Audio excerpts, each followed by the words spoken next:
The number on the machine said 142 over 88. Margaret smiled. Her doctor had told her anything under 150 was fine at her age. She was 68, retired, walked every morning, ate her vegetables. She was doing everything right. She'd been checking her pressure religiously for 3 years. Every morning, same time, same chair at her kitchen table. The numbers were always similar. A 38, 144, sometimes 140. Her doctor nodded approvingly at her last checkup. "Keep doing what you're doing," he told her. She felt proud. She felt safe. 3 months later, she collapsed in her kitchen while making breakfast. The stroke took her speech, her independence, and half her vision. When I visited her in the ICU, her daughter asked me the question that still haunts me. How did this happen? Her blood pressure was normal. We have 3 years of readings. She was so careful. It wasn't normal. The readings she was celebrating were hiding a silent pattern. And nobody had taken the time to explain why the number she was measuring every morning at 9 a.m. told her nothing about what was happening to her brain every single night while she slept. I'm Dr. Michael Chen. I'm a cardiothoracic surgeon with 28 years in the operating room.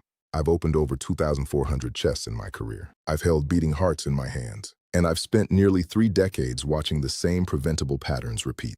Patients who followed their doctor's advice to the letter, who took their medications exactly as prescribed, who believed the numbers on their home monitor meant they were safe, and still ended up on my table, or worse, in rehab facilities learning how to speak again, how to walk again, how to feed themselves again.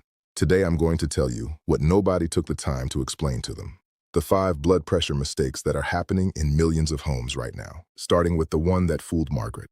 Your body after 60 is not the same machine it was at 40. Think of it like an old garden hose. When it's new, the rubber is flexible. You can kink it, straighten it, move it around. The pressure inside adjusts easily. But leave that hose in the sun for 20 years, and something changes. The rubber gets stiff, less elastic. Now when water runs through it, the pressure doesn't distribute the way it used to. Your arteries are that hose. After 60, they lose elasticity. The medical term is arterial stiffness. What it means in plain language is this.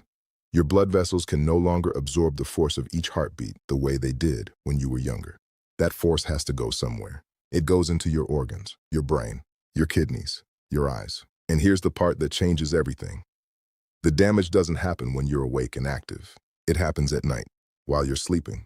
In a healthy body, blood pressure drops 10 to 20% overnight. Doctors call this dipping. But after 60, in more than half of all adults, that protective dip disappears. Your pressure stays elevated all night long, bathing your brain in relentless force, hour after hour, year after year, until something breaks. Now, mistake number 1, and this is the one that cost Margaret her independence, trusting a single daytime reading. Most people measure their blood pressure once, maybe twice, during the day, usually in the morning, and they think that number tells the whole story. It doesn't. Here's what actually happens. When you sit down at 9 in the morning and wrap that cuff around your arm, you're capturing one single moment in a system that changes constantly. Your pressure at 9 a.m. tells you nothing about your pressure at 3 a.m., or at midnight, or at 5 in the morning when your body is surging awake and your blood pressure is spiking higher than it will all day. The most dangerous hours for your heart and brain are between 4 a.m. and 10 a.m. That's when most strokes happen, most heart attacks, most sudden cardiac events. And unless you're measuring your pressure at 2 in the morning and again at 6, you have no idea what your body is doing during those hours. Margaret's daytime reading was 142 over 88. Her nighttime average was 168 over 94. She had no idea. Her doctor had no idea. The damage accumulated silently. The fix here is simple, but it requires you to ask for something most doctors don't offer unless you specifically request it. It's called ambulatory blood pressure monitoring, a small device you wear for 24 hours. It takes your pressure automatically every 30 minutes, day and night. It gives you the real picture, not a snapshot, a full film. The question to ask your doctor, write this down. Can we do 24-hour ambulatory monitoring? I want to know what my pressure does at night. If they tell you it's not necessary, ask why. If they tell you your daytime numbers are fine, tell them you want to know your nighttime numbers too. This is not about being difficult. This is about getting information that could save your life. Let me ask you something. What time did you take your blood pressure medication this morning? If the answer is with breakfast or first thing when I woke up, you've just walked into mistake number 2, taking your medication at the wrong time of day. Here's what most people don't know. Blood pressure medications were designed assuming your body follows a normal dipping pattern. Lower pressure at night, higher during the day. But after 60, that pattern breaks. For many seniors, the pressure stays high all night, or even spikes higher at night than during the day. Now think about what happens when you take your medication at 8 in the morning. It peaks in your system around midday, right when your pressure would naturally be at its safest level anyway. And by the time night comes, when you actually need the protection, the medication is wearing off. You're unprotected during the most dangerous hours. A 2019 study out of the University of Vigo in Spain followed over 19,000 patients for more than 6 years. Half took their medication in the morning. Half took it at bedtime. The bedtime group had 45% fewer heart attacks, 49% fewer strokes, 66% lower cardiovascular death rate. Those are not small numbers. Those are the difference between independence and a nursing home, between walking your daughter down the aisle and watching from a wheelchair. The medication didn't change. The dose didn't change, only the timing. And it cut the risk nearly in half. Now I can already hear the skepticism. If this really worked, my doctor would have told me. Maybe. Or maybe your doctor is working inside a system that gives them 7 minutes per patient and a waiting room full of people. They mean well. The system doesn't give them time. That's why I'm telling you now. The fix. Talk to your doctor about switching at least one of your blood pressure medications to bedtime. Not all of them necessarily, but at least one. Especially if you're on an ACE inhibitor or an ARB. Those are the ones the Spanish study used. Write that down. Bedtime dosing. It costs nothing. And the protection it offers is massive. 2 more mistakes after this one. And mistake number 3. This is the one that even I had a significant blind spot about for the first 15 years of my career. Stay with me. Mistake number 3. Eating dinner late and going to bed within 3 hours. Your body doesn't shut down when you lie down at night. It shifts gears. Digestion continues. Your gut is still working. And here's the mechanism most people have never heard of. When your stomach is full and you lie flat, your body has to work harder to move blood through your digestive system. That increases something called cardiac output, more blood per heartbeat. And when your arteries are already stiff from age, that extra volume translates directly into higher pressure. But it gets worse. Late dinners, especially heavy meals, spike your insulin. Insulin causes your kidneys to hold onto sodium. More sodium means more fluid in your bloodstream. More fluid means more pressure against those stiff arterial walls all night long. While you sleep, think about what this means. You eat dinner at 8. You go to bed at 10:30. Your body is still processing that meal at 2 in the morning. Your insulin is still elevated. Your kidneys are still holding sodium. Your pressure is higher than it should be, and you have no idea because you're asleep. I saw this pattern over and over in my practice. Patients whose morning blood pressure was fine, but whose nighttime readings were through the roof. When we looked at their habits, the common thread was always the same. Dinner at 7:30 or later, bed by 10. There's a second layer to this that makes it even more dangerous. When you eat late and lie down with a full stomach, you're more likely to experience acid reflux. Your body responds to that reflux by releasing stress hormones, cortisol, adrenaline. These hormones raise your blood pressure acutely. And if this is happening night after night, those acute spikes turn into chronic elevation. Your nervous system stays activated when it should be resting. The vagus nerve, which helps calm your heart rate and lower your pressure during sleep, gets suppressed. You're essentially keeping your body in a low-grade stress state all night.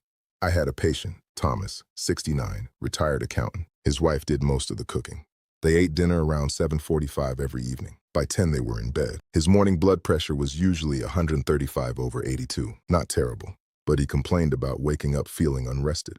Headaches in the morning, a tight feeling in his chest that would fade by mid-morning. We did 24-hour monitoring. His nighttime readings averaged 172/96. When I told him, he couldn't believe it. He said, "But I take my medication. I watch my salt. I exercise." All true. But he was eating at 7:45 and going to bed at 10. I asked him to try something. Move dinner to 6 p.m. Just that. Keep everything else the same. He said it would be difficult because his wife worked until 6 and liked to eat together. I told him to try it for 2 weeks. He convinced his wife to prep meals on Sunday so they could eat quickly when she got home. 2 weeks later, his nighttime average dropped to 154/88. A month later, 148/84. 22 points on the systolic, 8 points on the diastolic. The headache stopped. The chest tightness disappeared. When was the last time you ate dinner before 6 p.m.? For most of you, the answer is never. Or maybe on Thanksgiving. This isn't about being extreme. This isn't about fasting. It's about giving your body time. Finish dinner by 6:30. If you go to bed at 10:30, that's 4 hours. Enough time for your insulin to normalize, for your gut to finish the heavy lifting, for your pressure to drop the way it's supposed to. Starting tonight, not next week. Tonight, eat earlier. Give your body the time it needs to rest the way it was designed to. Mistake number 4, and this one is so common, I'd estimate 80% of the people watching this video are doing it right now. Drinking water only when you're thirsty. After 60, your thirst mechanism weakens. This is not a theory. This is documented physiology. The part of your brain that signals thirst becomes less sensitive. You can be mildly dehydrated and not feel it at all. And here's what dehydration does to your blood pressure. When you don't have enough fluid in your system, your blood gets thicker. Your heart has to work harder to pump it. Your body releases a hormone called vasopressin. Vasopressin tightens your blood vessels to maintain pressure. Tighter vessels mean higher pressure, especially at night when you're not drinking anything for 8 hours straight. You go to bed mildly dehydrated. By 4 a.m., your blood is thicker than it was when you fell asleep. Your vessels are constricted. Your pressure spikes. This is the exact moment when most strokes happen, between 4 and 6 in the morning, and one of the contributors is dehydration that started the night before. The real example, I had a 71-year-old patient, Robert, former engineer, precise guy, tracked everything.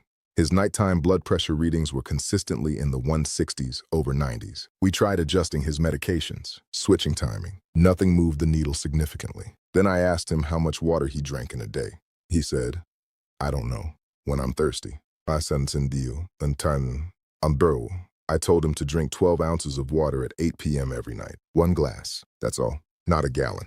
Not some complicated protocol. 1 12-ounce glass at 8 p.m. 3 weeks later, he sent me his readings. His average nighttime systolic dropped from 164 to 142. His diastolic from 92 to 84. 1 glass of water, 12 ounces, every night. The fix: drink water on a schedule, not by thirst. 1 glass mid-morning, 1 mid-afternoon, 1 at 8 p.m. If you wake up to use the bathroom during the night, that's fine. That's normal. That's your kidneys working. But don't skip the evening water because you're afraid of waking up. The dehydration is more dangerous than the inconvenience. And now mistake number 5, the one that ties all of this together. Measuring your blood pressure wrong. And I don't mean the technique. I mean the context. Most people check their pressure once, in the morning, sitting at the kitchen table, maybe after coffee, maybe before, and they write down that number. One data point. That single reading tells you almost nothing useful. It doesn't tell you if your pressure dips at night. It doesn't tell you if you're spiking after meals. It doesn't tell you if your medication is actually working during the hours when you need it most. Here's what nobody tells you. Blood pressure is not a number. It's a pattern, a rhythm. It changes every hour, every meal, every moment of stress or rest. Measuring once a day is like checking the weather at noon and assuming that's what it was like all night. You need multiple measurements, different times, different contexts, morning, afternoon, evening, before bed, ideally after meals to see if you're spiking. And yes, I know what you're thinking. That sounds exhausting. It's not. It's 2 minutes, 3 times a day for 1 week. Just 1 week, not forever. 1 week to establish your pattern. Once you know your pattern, you and your doctor can make informed decisions. Not guesses, decisions. And here's the thing almost nobody realizes. If you're only measuring in the morning and your numbers look good, you might think you're safe. But if your pressure is spiking to 170 at night and you have no idea, you're in danger, silent danger. The kind that ends in a stroke or a heart attack that seems to come out of nowhere. Write that down. Measure 3 times a day for 1 week. Morning, afternoon, evening. Bring that log to your doctor. That data is worth more than a dozen single readings spread across a year. I want to be honest with you for a moment. Not as a content creator, as a surgeon. I have stood at an operating table at 3 in the morning holding a heart that had been through more than it should have. I have spoken to families in waiting rooms at dawn. Families who had no idea anything was wrong when they said goodnight 8 hours earlier. In case after case, the contributing factors were not mysterious. They were ordinary things. Late dinners, skipped water, morning medications, daytime-only measurements. These are not exotic risk factors. They are the background noise of millions of ordinary evenings. And that background noise, accumulated night after night, year after year, rewrites the story of how the end comes. I want to tell you about a patient. I'll call him Stephen. 66 years old, high school math teacher, loved hiking. Took his blood pressure medication every morning with breakfast like clockwork. His daytime readings were always in the acceptable range, 138/84, sometimes as low as 130/80. He thought he was managing it well. Then his wife noticed he was snoring more, getting up multiple times at night, looking tired even after a full night's sleep. She convinced him to ask his doctor for a sleep study. The sleep study led to 24-hour blood pressure monitoring, and that's when we found it. His nighttime average was 178/98. He had no idea. We switched his medication to bedtime, moved his dinner to 6 p.m., added 1 glass of water at 8 p.m. 6 months later, his nighttime average was down to 142 over 86. Still not perfect, but 36 points lower on the systolic. He's back to hiking. His energy is back. And the first thing he said to me was, "Why didn't anyone tell me to check my pressure at night?" That question stays with me. It's a big part of why I make videos like this one. So here's what we covered. 5 mistakes. Mistake 1. Trusting a single daytime reading instead of getting 24-hour monitoring to see what your pressure does at night. Mistake 2. Taking your medication in the morning when your body needs the protection most at night. Mistake 3. Eating dinner late and going to bed within 3 hours, spiking your insulin and pressure while you sleep. Mistake 4. Drinking water only when you're thirsty, letting dehydration thicken your blood and tighten your vessels overnight. Mistake 5. Measuring your pressure once a day instead of tracking the pattern across morning, afternoon, and evening. Which of these mistakes do you recognize in your own routine? Tell me in the comments. I read every single one.